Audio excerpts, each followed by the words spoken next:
so this next speech that we're going to do is called an informative speech.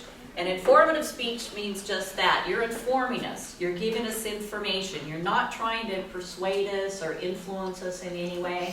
So with an informative speech, you are actually the teacher. You are teaching us something.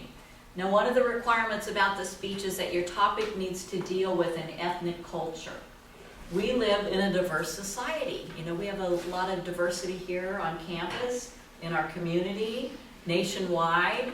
You know, we can do business with people halfway around the world, so it's really important that we create better and more effective communication skills.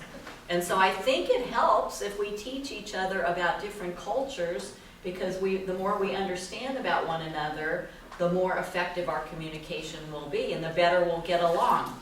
So you might select an ethnic culture maybe that's part of your family history. Maybe you're from Mexico, or maybe you're from someplace in Europe or Asia, and you might want to teach us about that culture. Or maybe it's just a culture you really don't know much about, but you would like to learn more about and you'd like to do some research on. But it needs to deal with an ethnic culture, and you'll be teaching us skills that will help us to improve our communication when interacting and dealing with people from a different ethnic culture.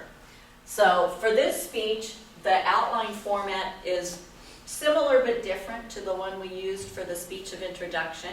You're still going to be using Roman numerals, but instead of 4 Roman numerals like you had for the speech of introduction, this is only going to have 3, because you're going to have a distinct introduction, body, and a conclusion. So let me show you what your outline is going to look like. For the informative speech, you're going to start out with Roman numeral number 1. That's going to represent your introduction.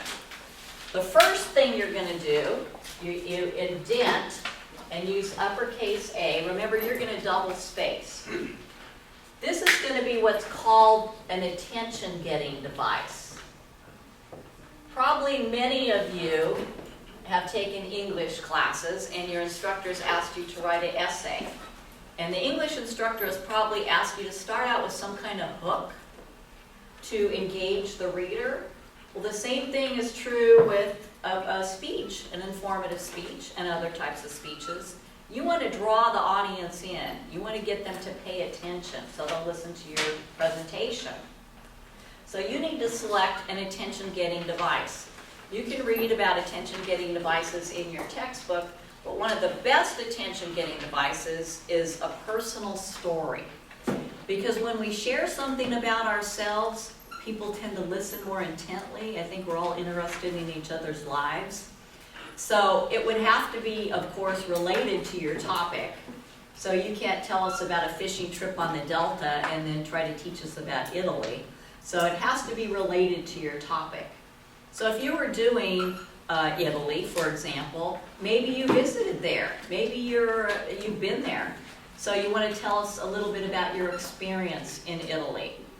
Or maybe you want to visit Italy and you've been doing some homework on it, or maybe friends and relatives have been there, or your grandparents were born there. So you would tell us a little bit about why you selected the topic, why it's important to you. So you would put, instead of attention getter, you would put story about, in this case we're using the example of Italy. And remember, you don't have to worry about forgetting what it is you're going to say. You're going to list the information that you want to share with the audience. So any details about your story of Italy, you would list. You would indent and you use numbers. Maybe you were there on a study abroad program. And maybe you were there with your high school. You could put the name of your high school. And maybe you were there in 2009. So whatever details you want to tell us about your story, don't worry about forgetting them. You just list those. So that part is really pretty brief, but you want to engage us. I always use the analogy of fishing when I'm talking about attention-getting devices. You throw out the bait to the audience. When you've got them hooked, you reel them in so they'll listen to your story. They'll listen to your speech. So the second part of the introduction is your thesis statement. Just like writing an essay, you're going to have a purpose or thesis statement. So you're going to find that writing informative speech is very similar to writing an essay. So you would write this out. In most cases, we just use keywords and phrases. But for this, we want to write out the thesis statement or our purpose in its entirety, because that's an important part of our presentation. It lets the audience know what our purpose or intent is. So you would say, my purpose today is to, now you could either use the word teach or you could use the word inform. They really mean the same thing. In some instances, it sounds better to use the word teach. In some instances, it sounds better to use inform. Don't use them both.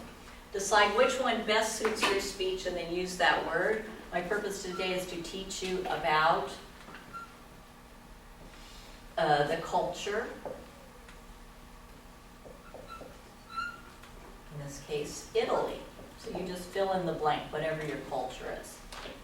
Now, the next thing, just like an essay, you want to give us a preview of the main points that you'll be discussing in your speech. So just like you're writing an essay, you have to decide in your essay, what are the most important parts about my topic that I can reveal to the reader of my essay? And the same thing's true in a speech. In the amount of time that you have to present, what are maybe the 3 most important things that you can tell us about the culture? And you need to remember, you're trying to help us to improve our communication skills when interacting with someone from this culture. So one of the things you might want to teach us is maybe about etiquette. Maybe you want to teach us, how we can improve our etiquette. Actually, that should be 1. You indent.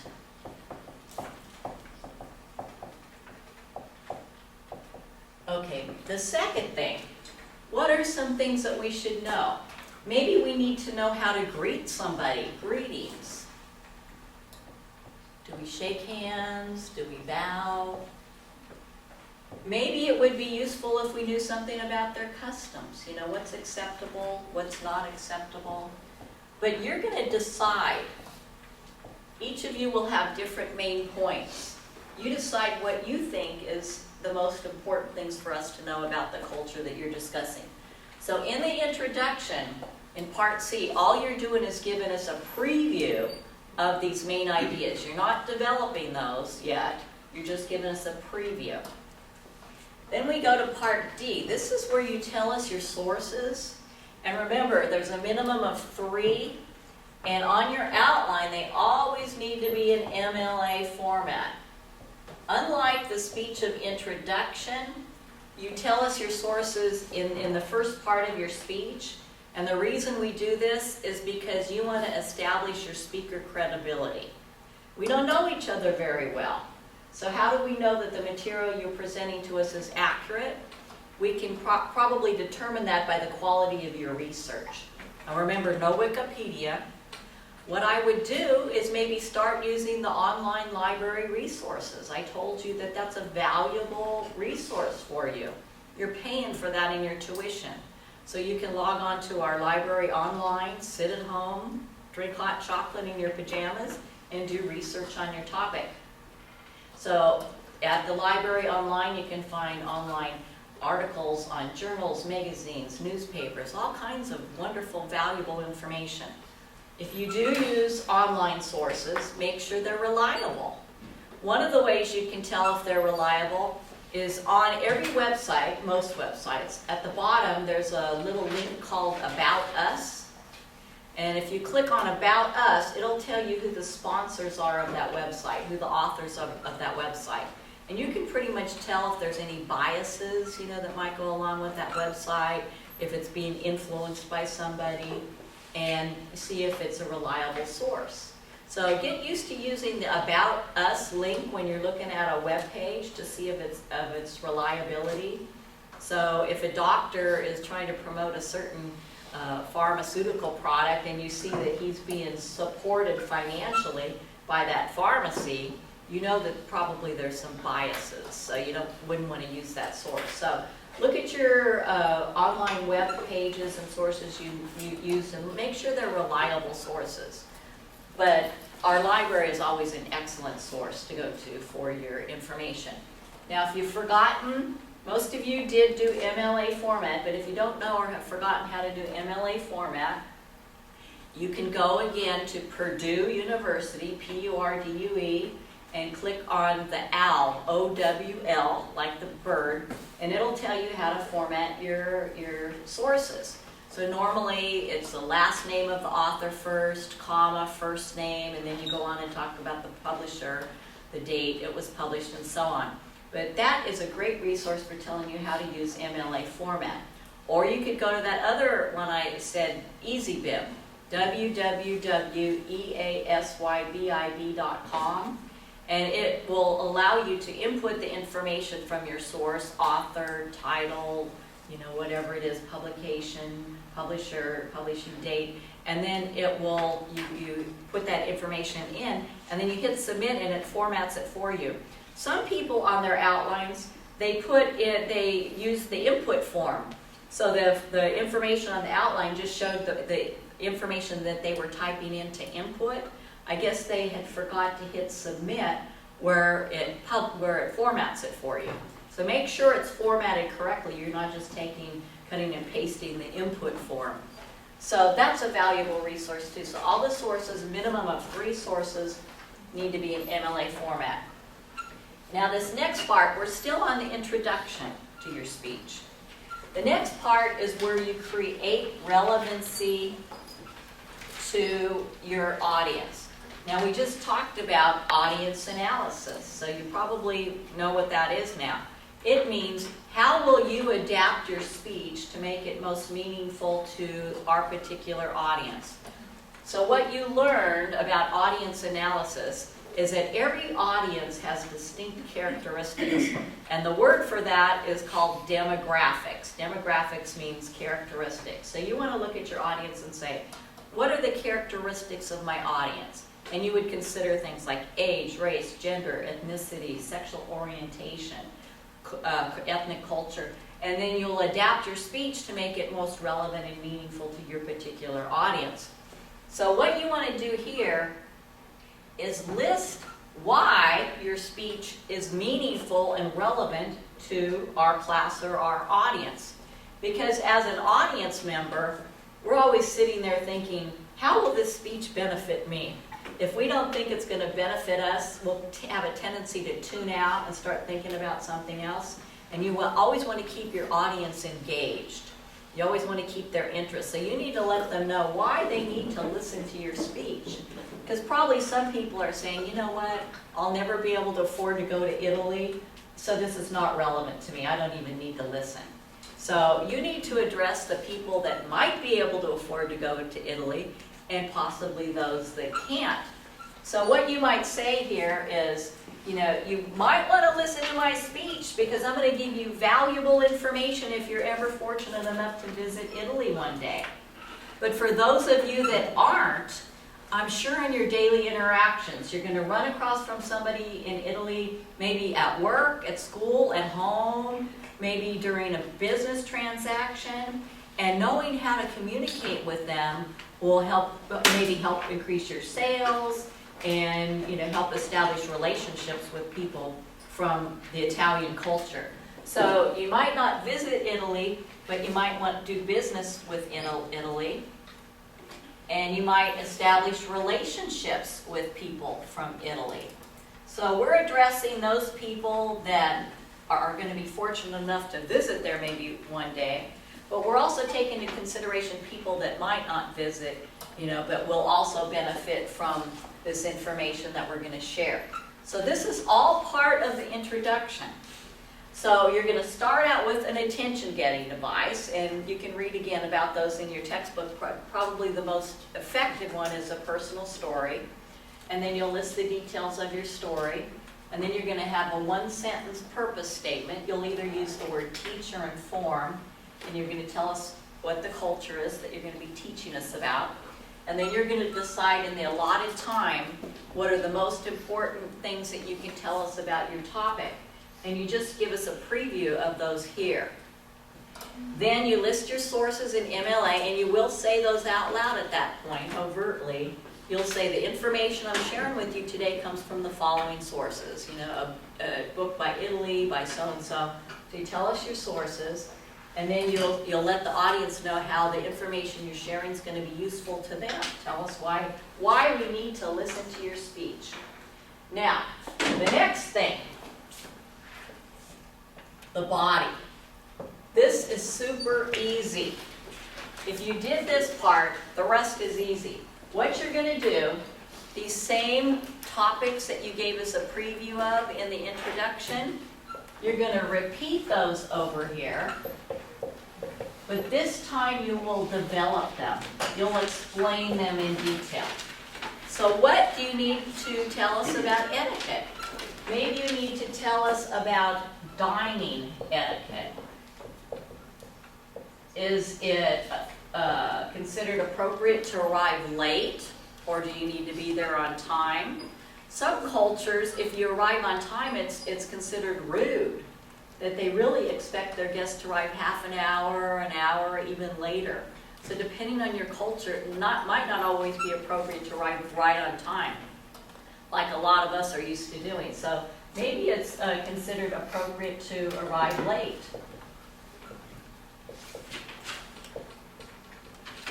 And what else do we need to know about dining?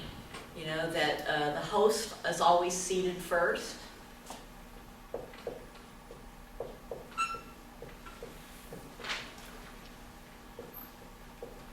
So anything you think we need to know about the etiquette, you list under this information. And if there's something else, maybe etiquette, maybe we need to know something about gifts. Do we bring a gift to someone when they've invited us over for the evening? Always bring a gift.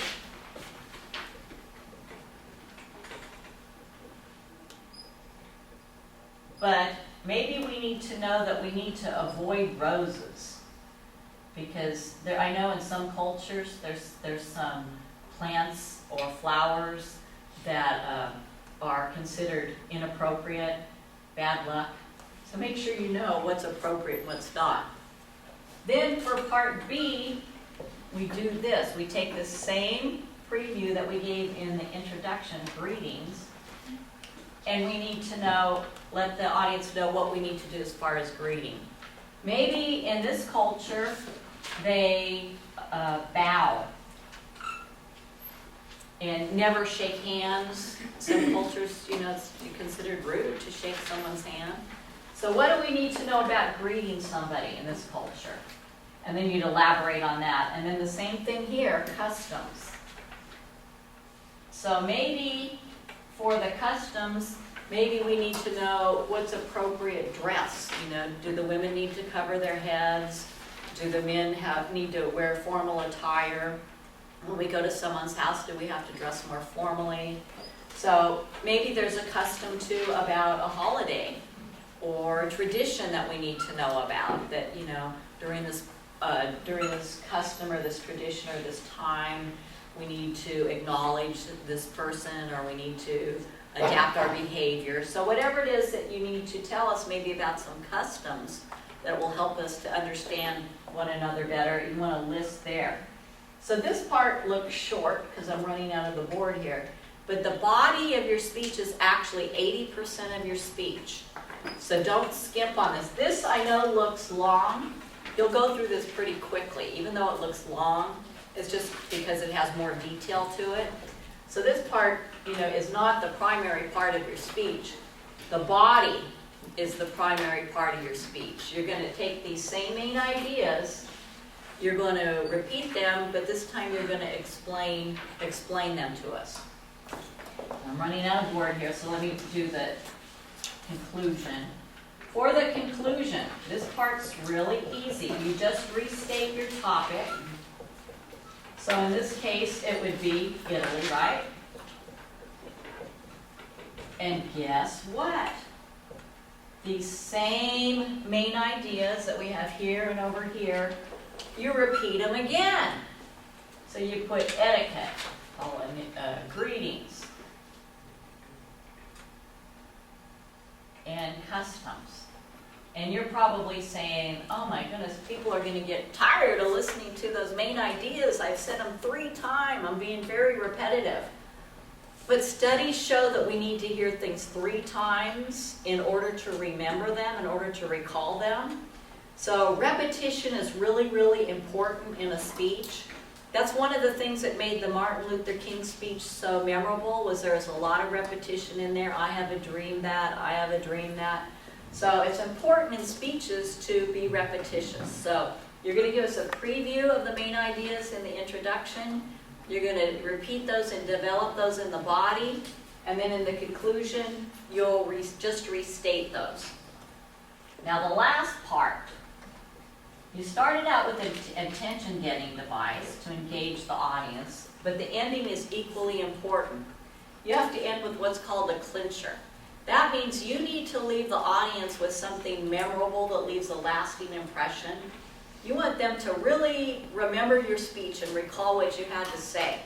One of the best clinchers, and you can read about clinchers again in your textbook, is a quotation.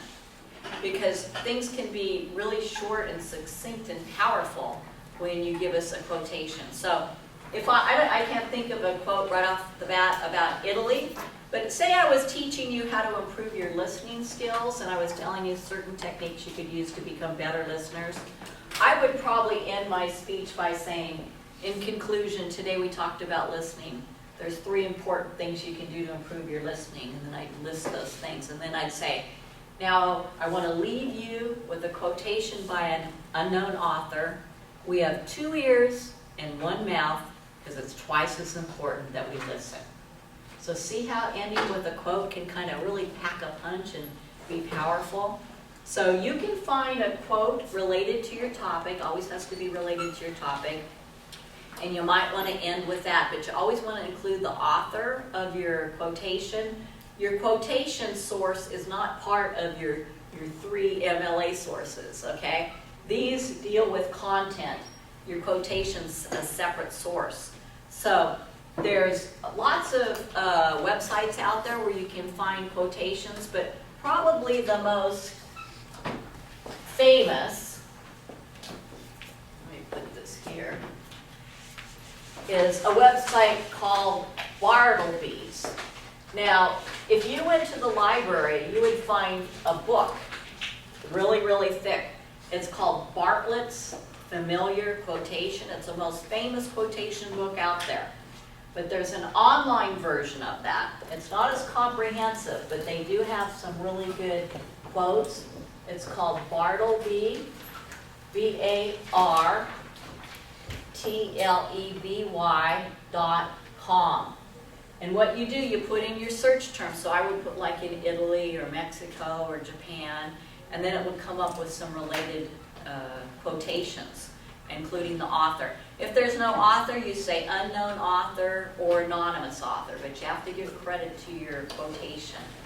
Maybe in doing your research in some of the sources that you're reading through, you'll find a really great quote about your culture, that you want to visit Italy because of its richness and its culture and its beauty and its friendliness and all that.